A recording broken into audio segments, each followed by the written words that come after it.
आज आम्ही नाश्त्याला छान फोडणीची पोळी करणार आहे. आमच्या इकडे याला फोडणीची पोळी म्हणते. फोडणीची पोळी म्हणजे आता आपल्याकडे काही उरलेले कालच्या शिळ्या पोळ्या आहे, त्या पोळ्यांचं काहीतरी चांगलं बनवायचं. असं नॉर्मल पोळ्या आपण खाऊ नाही शकत, खावायची इच्छा नाही होत, म्हणून त्याच्यापासून आपण काहीतरी एक छान आयटम बनवूया. हे बघा, अशी मी पोळी छानपैकी बारीक बारीक करून घेतल्या. याच्यानंतर आपण याला मिक्सरमधून सुद्धा बारीक करू शकतो किंवा हाताने सुद्धा छान असं अशा टाईपमध्ये असं असं असं असं करत करत बारीक करू शकतो. हे थोडीशी लेंदी प्रोसेस आहे. आपण मिक्सरमधून काढलं तर 10 मिनिटात होऊन जाते. आता हे असं रेडी झालं आहे. आता याला छान कांदा टोमॅटो फोडणी करून तेलामध्ये टाकून आपण त्याला फोडणी देऊ. पुरा केलेला याच्यामध्ये फोडणी द्यायसाठी बघा, कांदा मिरची टोमॅटो हे शेंगदाणे आणि थोडं वरून भुरभुऱ्यासाठी सांबार, प्लस याच्यामध्ये मसाले काही नॉर्मल हळद तिखट मीठ आणि हे धने पावडर. स्टार्टिंग फर्स्ट याच्यामध्ये तेल गरम झालेलं आहे, त्याच्यामध्ये आपण थोडंसं जिरा मोहरी टाकतो. त्याच्यानंतर याच्यामध्ये कांदे आणि शेंगदाणे टाकून द्यायचे.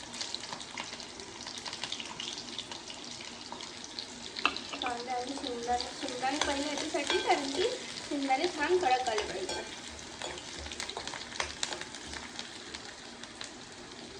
नंतर यामध्ये आपण मिरची आणि टोमॅटो टाकून देऊ. आता याला हे छान टोमॅटो शिजेपर्यंत होऊ द्यायचं. झालं. आता हे टोमॅटो छानपैकी शिजलेलं आहे. याच्यामध्ये आपण जे घेतलेले मसाले टाकून देऊ बघा. त्यानंतर हे छान मसाले पण त्याला 5 मिनिट होऊ द्यायचे. हे मसाले आता झालेले आहे. यामध्ये हा जो आपण केलेला पोळ्यांचा चुरा आहे, हा आपण छानपैकी पूर्ण स्वच्छपैकी टाकून ठेवू.